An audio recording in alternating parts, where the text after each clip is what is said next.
성도 여러분 안녕하십니까? 예배 자리에 나오신 우리 모든 성도님들에게 약속하신 축복이 함께하기를 간절히 바라며 또 여러 사정상 영상을 통해 이 예배에 동참하신 모든 분들에게도 하나님의 은혜가 함께하시기를 간절히 바랍니다.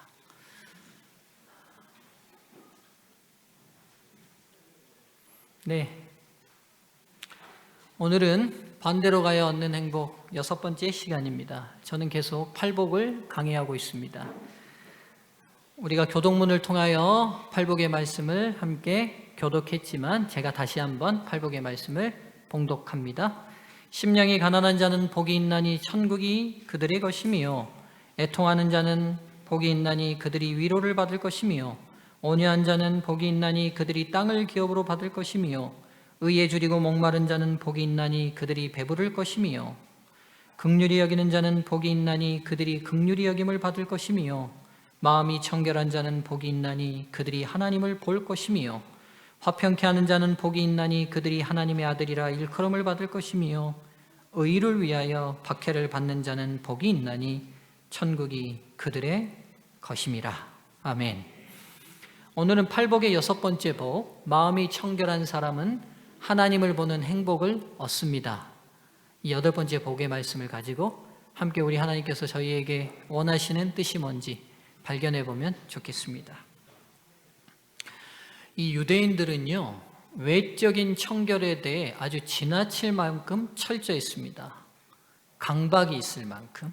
그러니까 손을 어떻게 씻고 발을 어떻게 씻고 그리고 부정한 죽은 사체를 접촉했을 때는 어떻게 하고 피부병이 나고 유출이 됐을 때는 어떻게 하고 그 잡았던 그릇은 어떻게 하고 아주 이 유대인들은 율법이 정한 이 외적인 청결에 아주 지나칠 만큼 더 확장해서 아주 강박을 가지고 있었어요.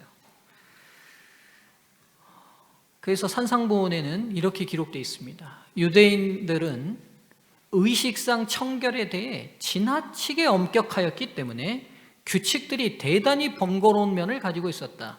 그들의 마음은 규칙과 제약과 외관상으로 드러나는 불결에 대한 두려움에 사로잡힌 나머지 이기심과 악의에 의해 심령에 얼룩지는 오점을 깨닫지는 못하였다. 이 겉으로 깨끗하게 하는 것이 너무 중요했기 때문에 이 문제는 예수님 당시에 유대인들이 예수님과 제자들을 공격하는 빌미가 되기도 합니다. 마태 15장에 이런 내용이 있어요. 그때 바리새인들과 서기관들이 예루살렘으로부터 예수께 나와 이르되 당신의 제자들이 어찌하여 장로들의 전통을 범하나이까? 그러니까 이 그러니까 장로들이 교회 지도자들이 정한 유구한 전통을 범했다고 공격하는데 그 공격한 이유가 뭐냐면 떡 먹을 때 뭐 안 씻었다고요? 손 씻지 아니하였나이다.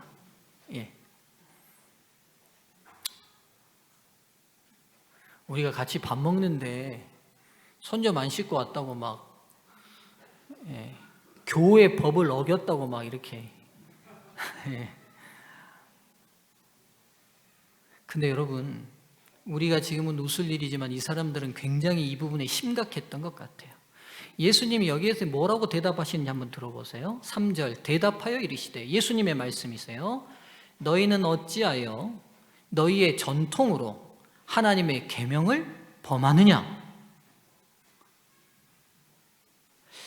그러니까 지금 이게 손 씻는 문제가 단순히 더러운 손으로 먹으면 위생상 좋지 않아요 라는 문제가 아니라는 거예요. 유대인들에게는 손을 씻지 않고 먹는 것이 단순히 위생상의 문제가 아니라 그렇게 씻지 않으면 아주 신앙인으로서 도저히 하지 못하는 죄를 범한 것과 같은 범주로 생각했던 거예요. 무슨 말인지 이해되시죠? 그리고 더 나아가서는 이 손 씻는 전통, 깨끗하게 하는 이런 전통을 지켜내기 위해서 예수님이 볼 때는 뭐까지도 어기고 있어요? 하나님의 계명까지도 어기고 있을 만큼 유대인들에게는 손 씻고 깨끗하게 하는 문제가 그렇게 중요한 자리로 자리매김되어 있어요. 위생을 넘어서 하나님의 계명을 뛰어넘는 종교적인 법으로 확립되어 있는 걸 알게 됩니다. 우리가 요즘 손을 밥 먹을 때 씻는 이유는 뭐죠? 그걸로 혹시라도 건강을 해칠까 봐. 위생적인 문제예요. 유대인들은 그게 아니었다고요. 손 씻는 문제가 지금 육신적인 내 건강의 문제를 뛰어넘어 종교적 신앙적으로도 큰 잘못을 저지르는 범죄와 같은 행위로 인정하고 있어요. 생각하고 있어요. 그렇다면 그들은 왜 이렇게 정결과 청결의 문제에 집착했냐는 거예요. 왜 이렇게 집착했을까요? 손 씻는 문제가 이렇게 공격받을 일입니까? 왜 이렇게 집착했을까? 주석에 보면 이렇게 좀 기록하고 있어요. 호쿠마 주석에 보면 떡 먹을 때 손을 씻지 아니하나이다. 이는 직접적으로 하나님의 계명과 사람의 유전에 대한 신학적 논쟁이 계기가 된 말이다. 식사 때에 손을 씻는 예법은 먼지가 많은 팔레스타인의 풍토와 손으로 음식을 집어먹는 풍습에 의해 위생적 필요에서 마련되었다. 무슨 말씀인지 이해되시죠? 팔레스타인은 건조합니다. 그러니까 먼지가 많아요. 그리고 또 하나, 우리처럼 숟가락이나 젓가락을 쓰는 문화가 아닙니다. 음식을 다 뭘로 먹어요? 지금도 중동 사람들은 다 뭘로 먹습니까? 손으로 먹습니다. 그러니까 꼭 손을 씻는 문제는 건강과 직결되어 있기 때문에 율법도 규정으로 정해놨어요. 위생적인 필요에 따라서. 근데 또 한편은 이방인들과의 모든 접촉, 예를 들어 길이나 시장에서 이방인들과 스치거나 이방인의 물건에 무의식적으로 닿는 일 따위는 성전이나 회당에서의 예배에 의식적인 장애가 된다고 생각한 데서 나온 장로들의 유전이었다. 무슨 말이냐면 단순히 손을 씻지 않고 먹으면 위생상 문제가 되는 것으로 멈추지 않고 내 육신적인 보이지 않는 영적인 순결도 더럽혀진다고 생각한 거예요. 확장돼서 생각한 거예요. 그리고 더욱이 이런 법이 없는 이방인들하고 접촉하는 것도 또다시 어떻게 되는 거다? 의식적으로 더러워진다고 생각하는 생각을 가졌다는 거예요. 자, 보시죠. 손을 씻고 먹는 문제는 단순한 위생의 문제에 멈추지 않았습니다. 그들은 손을 씻지 않고 먹으면 자신들의 건강에 문제만이 아니라 의식적으로 영적으로 더러워진다고 확대 해석하기 시작했던 것이에요. 예를 들면 이래요. 도둑질한 죄인과 같이 말을 하고 밥을 먹고 접촉이 되면 나에게도 그 사람의 도둑질한 죄가 묻어서 오염된다고 생각하는 것입니다. 접촉하는 것만으로도, 교제하는 것만으로도 그 사람의 죄로 인해 나도 죄로 오염되고 죄인이 된다고 믿고 가르치고 지켰던 것이죠. 자, 보세요. 죄의 오염으로부터 나를 지켜야 한다는 생각이 신앙의 기초로 자리매김되어 있다는 것은 이해가 되죠. 무슨 말이냐면 우리가 죄를 안 지어야 되잖아요. 하나님의 자녀니까. 그러니까 죄로부터 오염되는 것으로부터 나를 막아야 된다는 게 그들의 신앙의 아주 중요한 기초로 자리매김되어 있어요. 그러다 보니까 나의 깨끗함을 지키기 위해서 오염된 것이 몸 안으로 들어가지 않도록 하기 위해 이 정결법이 강화된 거예요. 나아가서 이런 정결법을 지키지 않는 이방인들은 이미 더러운 사람들이기에 그들과 잘못 접촉하면 나도 같이 어떻게 되는 거예요? 더러워지기에 그들과의 관계도 뭐 하는 거예요? 멀리했어요. 멀리했어요. 성경에 보면 여러분, 예수님을 고발하는, 예수님이 잡히시던 때가 6월절 절기가 가까이 오잖아요. 예수님을 잡아다가 빌라도 법정에다 세우는데 서기관들과 바리새인과 제사장들은 빌라도 법정 안으로 들어가지 않습니다. 밖에 서 있어요. 왜 그런지 아세요? 빌라도 법정 안에 들어가면 6월절 만찬을 이방인들과 접촉해서 내가 더러워지니까 6월절 만찬, 깨끗한 만찬을 못 먹는 거예요. 그래서 예수님을 고발하는 그들에게 있어서 그 중요한 문제를 다루면서도 예수님 빌라도 법정 밖에서 고발을 해요. 안으로 안 들어가요. 빌라도하고 혹시라도 접촉하면 6월절 만찬 못 먹을까 봐. 네. 정결법이 얼마나 규정이 이렇게 단단했는지 한번 보실까요? 정결법의 예인데요. 야다임이라는 책에 보면 정결의식을 어떻게 해야 되는지, 손을 씻을 때 물을 얼마만큼 써야 되는지를 규정해 놨어요. 자, 보십시다. 만일 한 사람이 한 그릇의 물로 한쪽 손에 붓는다면 그 손은 정결하다. 그런데 만일 한 그릇의 물을 두 손에 붓는다면 그 손이 불결하나 4분의 1통 이상의 물을 더 붓는다면 그 손은 정결하게 된다. 무슨 말인지 이해되시죠? 그러니까 여기 한 컵으로 이렇게 한 손 부으면 이건 정결해요. 근데 이 한 컵 가지고 두 손에 부었다? 그럼 정결한 게 아니라는 거예요. 근데 이제 이 부은 양이 4분의 1통 정도 되면 괜찮다는 거예요, 또. 그러니까 이제 이 통의 양도 있을 거예요. 이게 이제 그들이 정하는 통의 규정이 있을 거예요.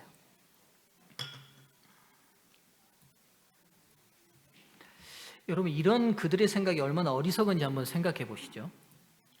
예를 들어서 제가 예를 들었던 제가 도둑질한 사람과 같이 말을 하고 밥을 먹고 접촉하면 그 도둑질한 죄가 나를 오염시켜서 저도 도둑질하게 만듭니까? 네? 제가 도둑질한 사람하고 같이 밥 먹고 접촉하고 대화해가지고 이렇게 손도 잡고 악수하면 나도 오염이 돼서 도둑질을 하게 되냐고요. 예? 근데 지금 유대인들은 어떻게 생각하는 거예요? 그렇게 된다고 생각하는 거예요. 여러분, 먼저 도둑질한 사람은 왜 도둑질을 하게 되는지를 생각해 보시죠.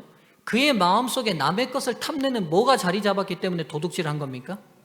욕심이 자리 잡았기 때문에 도둑질이라는 행동이 나타났어요. 그러면 그 마음의 타락이 행동의 타락으로 나타났어요.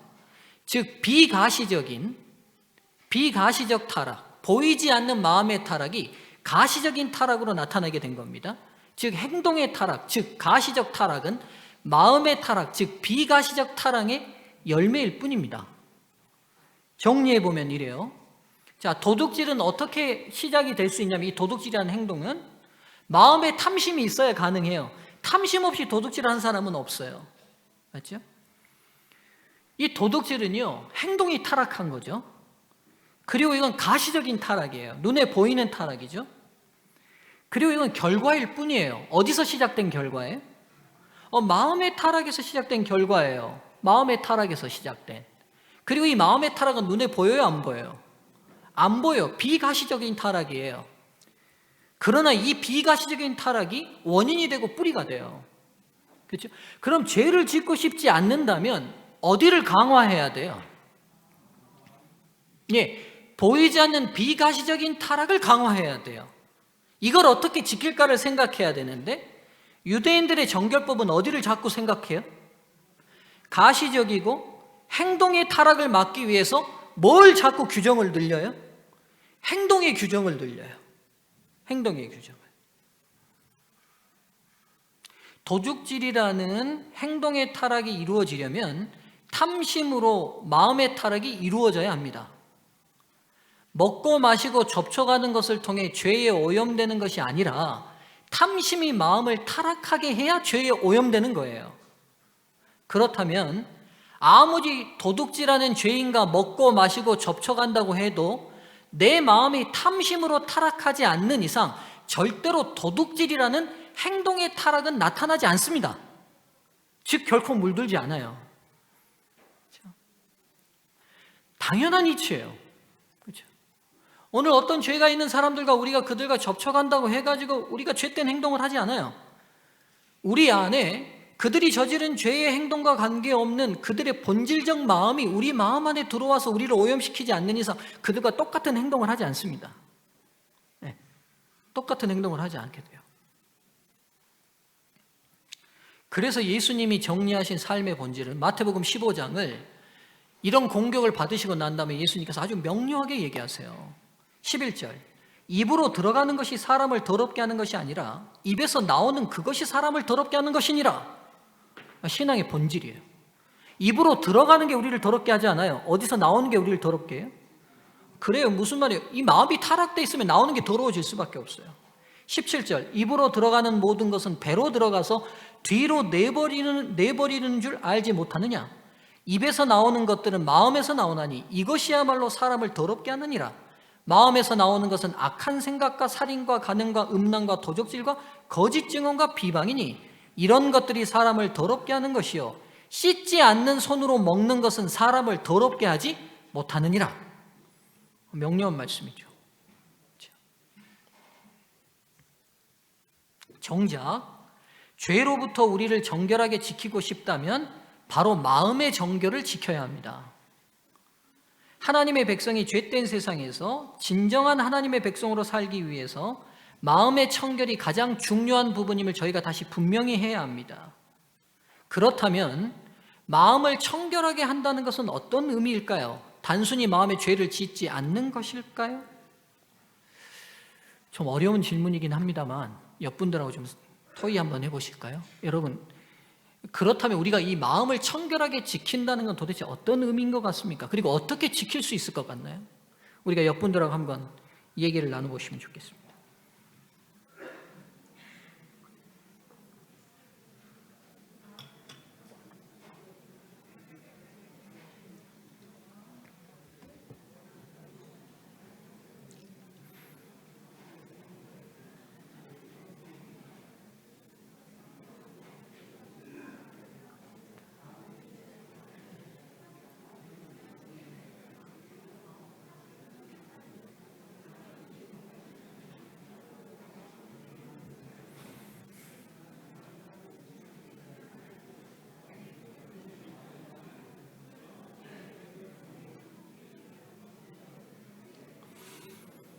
잠깐 토의하시기 전에요. 제가 좀 더 보충된 말씀을 드릴게요.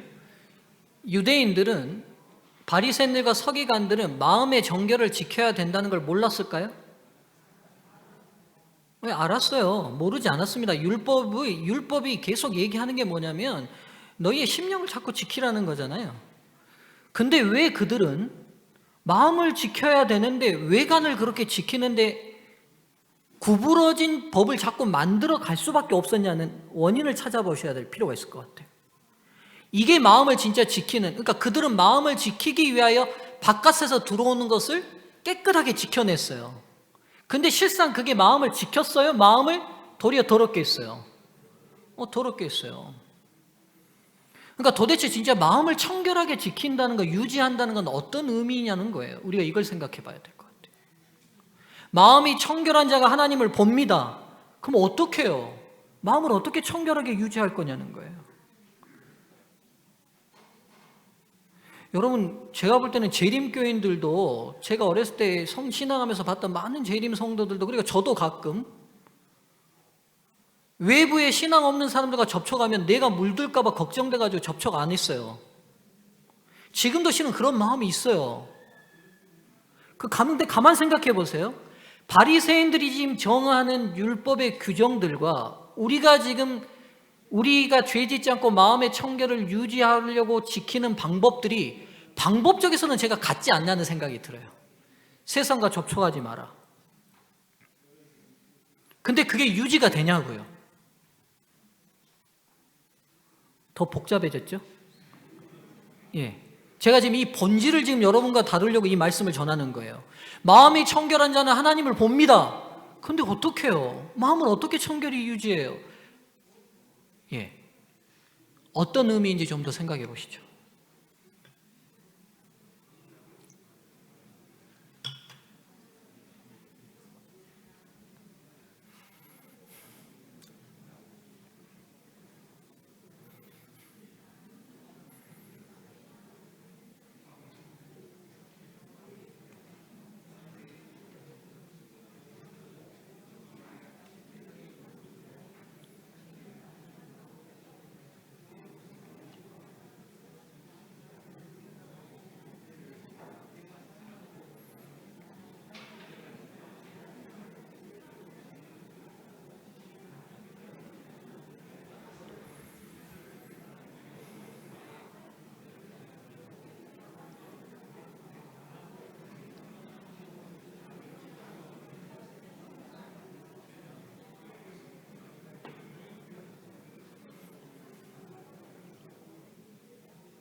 예. 죄송합니다. 우리 토요일을 잘 하시는데 시간을 많이 못 드려서. 자, 지금 팔복이 아시다시피 하늘 백성들이 살아갈 삶의 규정이에요. 그렇죠? 우리의 법이에요. 그렇다면 이게 우리의 삶 가운데 어떻게 구현해낼지가 우리의 몫이잖아요. 마음이 청결하는 것은 어떻게 유지되는 거고, 이건 도대체 어떤 의미일까? 산상보원에 보면 힌트가 있습니다. 자, 한번 들어보시죠. 그러나 마음이 청결한 자는 복이 있나니라고 하신 예수님의 말씀에는 더 깊은 의미가 있다. 그것은 다만 한간에서 이해하는 의미의 순결, 다시 말해서 감각적인 것에서 벗어나고 유욕에 더럽히지 않는 것만이 아니라, 무슨 말이에요? 내가 죄로 다른 여자를 보고 음욕을 품거나 다른 물건을 보고 탐심을 품는 그런 생각을 안 하는 것만이 마음의 청결이라는 의미가 아니라는 거예요. 이해되시죠? 근데 우리가 자주 신앙적으로 어떻게 생각하냐면 우리가 그렇게 그런 마음과 생각을 안 하면 마음의 청결을 유지한다고 생각한다는 거예요. 이해되시죠? 자, 밑줄 짚으면 잘 보시죠. 마음의 은밀한 목적과 동기가 진실하며 교만과 자아본의에서 벗어나 겸손하고 사심이 없고 어린애같이 되는 것을 의미한다. 성질이 같아야만 서로 이해할 수 있다. 만일 하나님의 품성의 원칙이 되는 자아희생적 사랑의 원칙을 생애에 받아들이지 아니하면 그대는 하나님을 알 수 없다. 자, 말이 복잡합니다만 이런 말이죠. 단순히 마음의 청결을 지킨다는 건 죄된 생각으로부터 마음을 보호하는 게 아니라 예수님이 가지셨던 품성이 뭐냐면 자아희생적인 사랑의 원칙, 즉 내가 말하고 생각하고 행동하는 모든 것의 시작과 목적과 동기가 사랑을 베풀고자 하는 마음에서 시작되는 게 마음의 청결이라는 거예요. 이해되시죠? 자, 마음이 청결한 것은 단지 죄를 짓지 않으려는 마음이 아니라 하나님의 사랑을 품성대로 나도 남들에게 이기심 없는 사랑을 나누는 마음이에요. 그러니까 청결을 지키기 위해서 뭔가 오염원으로부터 막는 게 아니라 청결을 지키기 위해서 나누고 여는 거예요. 완전히 반대 개념이에요. 그렇다면 성경과 예수님이 말씀하신 마음이 청결한 자는 막고 닦는 자가 아니에요. 열고 나누는 자예요.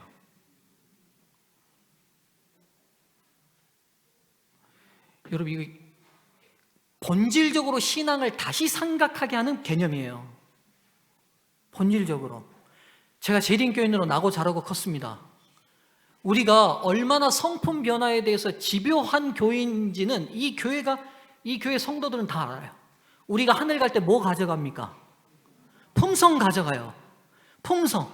예수님과 같은 품성 하늘 가져가기 위해서 품성의 깨끗함을 유지 위해서, 여러분, 제가 어렸을 때는요, 재림교인들이 고춧가루도 잘 안 먹으려고 그랬어요. 그거 먹으면 품성 사나워질까 봐. 안 그러셨어요? 지금 이제 먹으니까 뭐 잊어버리셨어요? 제가 어렸을 때 우리에게 그 당시 신앙을 했던 집사님, 장로님들이 그러셨다니까요. 고춧가루조차도 발효식품 먹으면 혹여라도 우리 성품에 문제 생길까 봐 된장도 잘 안 먹어서 발효되지 않는 된장 미국에서 수입에다가 먹었어요. 근데 그렇게 품성 별로 안 됐어요. 그럼 여러분, 이 방법은 동일한 방법 아니냐는 거예요. 그렇죠? 왜요? 마음의 청결을 이해하는 근본적인 시각이 잘못된 거예요. 마음의 청결을 유지하기 위해서 외부의 오염원으로부터 닫는 게 아니에요. 막는 게 아니라고요. 마음의 청결을 유지하려면 열어야 돼요. 나누는 거예요.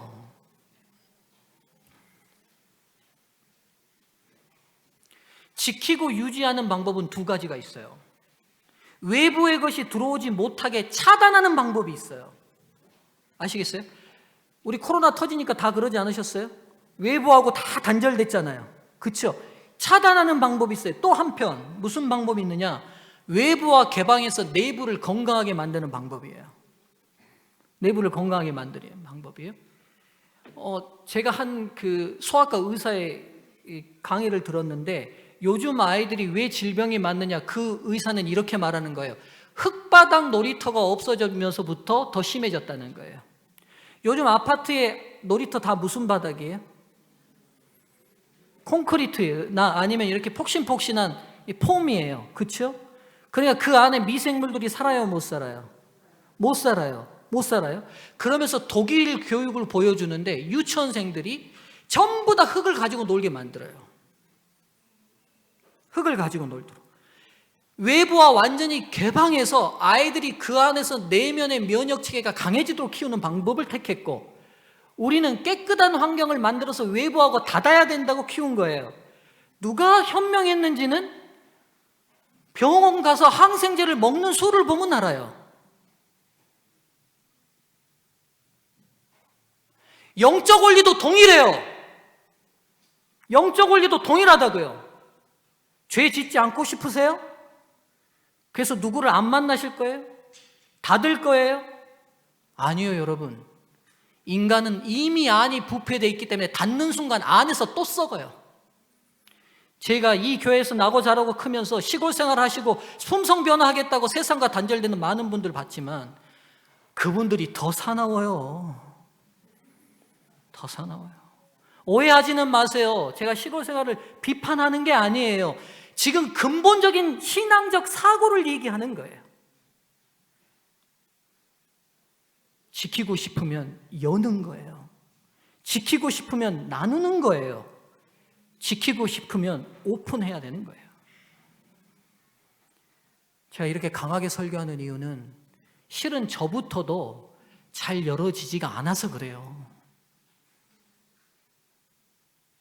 이 한 블록 넘어가면 상무지구입니다. 상업지구이기 때문에 많은 술집이 있어요.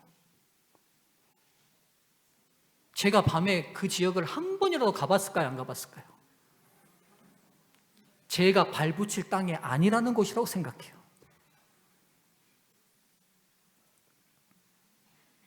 그러니까 저는 그래서 마음이 청결한 사람이 아닌 거예요. 마음이 청결한 사람은 그곳에서 술로 세월을 보내는 사람들이 불쌍해서 가서 전도지를 들고 가든지 뭘 해야 돼요.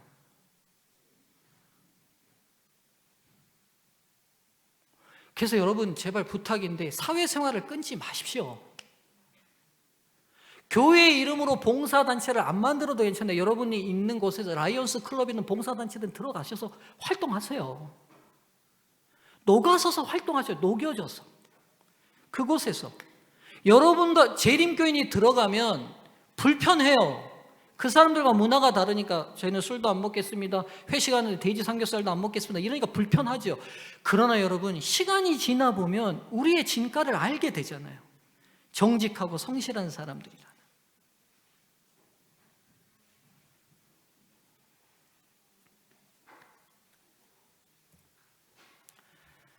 역사에서 실현된 이 두 가지 방법은 참 이상해요. 역사는 우리에게 큰 귀한 귀환을 주는데요.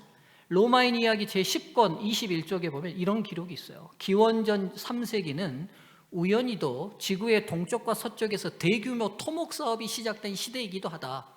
동쪽에서는 만리장성이 기원전 3세기의 진시황 시대에 건설된 것만이 아니라 16세기의 명나라 시대에 건설된 것까지 합치면 총 길이가 무려 5,000km에 이른다.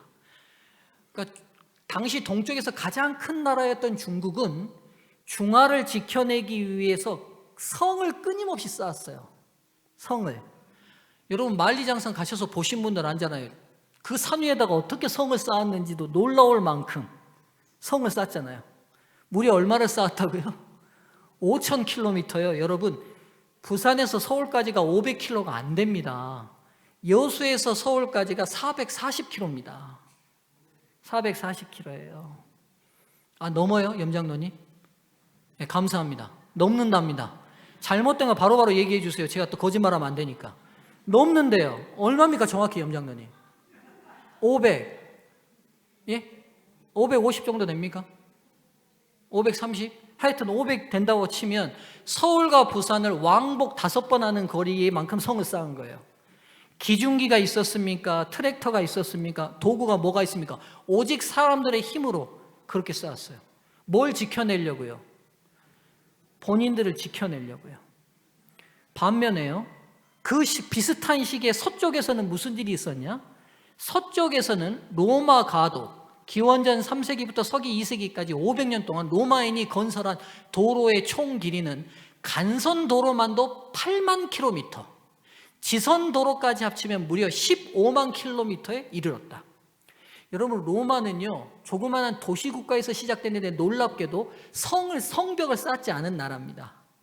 그리고 물론 나중에는 쌓았어요. 근데 그들이 초창기에 강대국으로 일어나기 시작할 때는 성벽을 쌓아서 내부를 보호하려고 생각하지 않고요, 자기들이 점령하는 땅을 향해서 끊임없이 도로를 깔아요. 끊임없이. 둘 다요, 목적은 똑같아요. 중국이든 로마든 자신들을 뭐 하려고요? 지키고 보호하려고요. 근데 한쪽은 지키고 보호하기 위해서 성을 쌓는 반면에 한쪽은 지키고 보호하기 위해서 길을 닦았어요. 누가 더 현명했는지는 역사가 증명해요. 진시황이 만리장성 쌓아서 진나라가 몇 대나 갔습니까? 아들 때에서 망했습니다. 진시황 죽고 아들 때에서 진나라가 망했어요. 반면에 로마는 BC 753년에 개국해서 서노마는 473년까지 갔으니까 1100년을 갔고, 반면에 동로마는 1453년까지 갔으니까 무려 200년을 갔어요.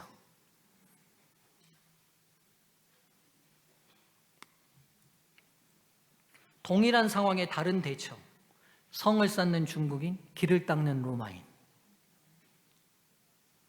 오늘 근본적으로 신앙이 무엇인지 오늘 우리가 다시 정립하고 하나님 앞에 우리의 신앙이 점검되면 좋겠습니다. 오늘 유대인들이 하나님이 자신들을 선택하는 본질적 이유를 분명히 알았을 거예요. 분명히 알았습니다. 너희를 만국의 제사장 나라로 삼겠다고 말씀하셨어요.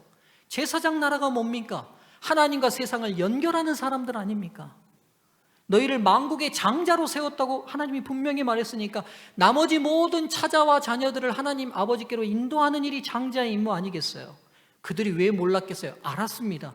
그런데도 왜 그들은 이 근본 원리를 잊어버리게 된 이유가 뭐냐는 거예요. 여기서 드러났어요. 왜요? 마음을 죄로 오염시키지 않기 위해 외부로부터 오는 모든 것을 막는 방법을 선택했기 때문이 아닐까요? 하나님의 사랑을 나누면서 마음의 청결을 지키는 방법을 선택하지 않고 모든 것을 차단하여 지키려 했던 것이 근본적으로 마음의 청결을 잃어버린 이유가 되었을 것입니다. 오늘 사랑하는 성도님들이시여, 우리가 왜 매 안식일 성전에 모이고 예배에 꼭 참여합니까? 오늘 우리가 다시 마음의 청결이 뭔지를 이 자리에서 다시 깨닫고 세상으로 나가기 위함 아닙니까? 맞죠?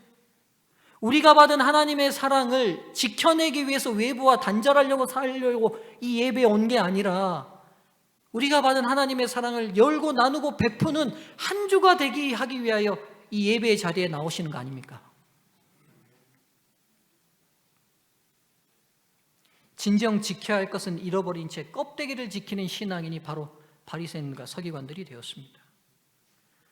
오늘 우리도 자칫 잘못하면 지키지 않아야 될 것들을 지키는 잘못된 신앙인이 될 수 있습니다. 함께 읽어볼까요? 시작. 정작 지키길 원한다면 닫지 말고 열어라. 닫지 말고 엽시다.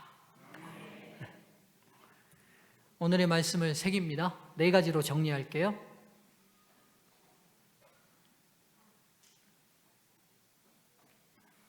마음이 청결한 자는 마음의 죄를 짓지 않기 위해 막고 쌓고 닫는 사람이 되는 것이 아닙니다. 마음이 청결한 자는 우리에게 부어진 하나님의 사랑을 나누고 베푸는 사람입니다. 마음의 청결은 죄를 막아서 유지되는 것이 아니라 예수님처럼 사랑을 나누어서 유지되는 것입니다. 엄청난 역설이지만 이게 진리입니다. 마지막으로 마음이 청결한 자는 예수님과 같은 마음이어서 그분을 볼 수 있는 행복을 얻습니다. 그분과 같은 마음. 그분과 같은 마음. 말씀을 마치겠습니다.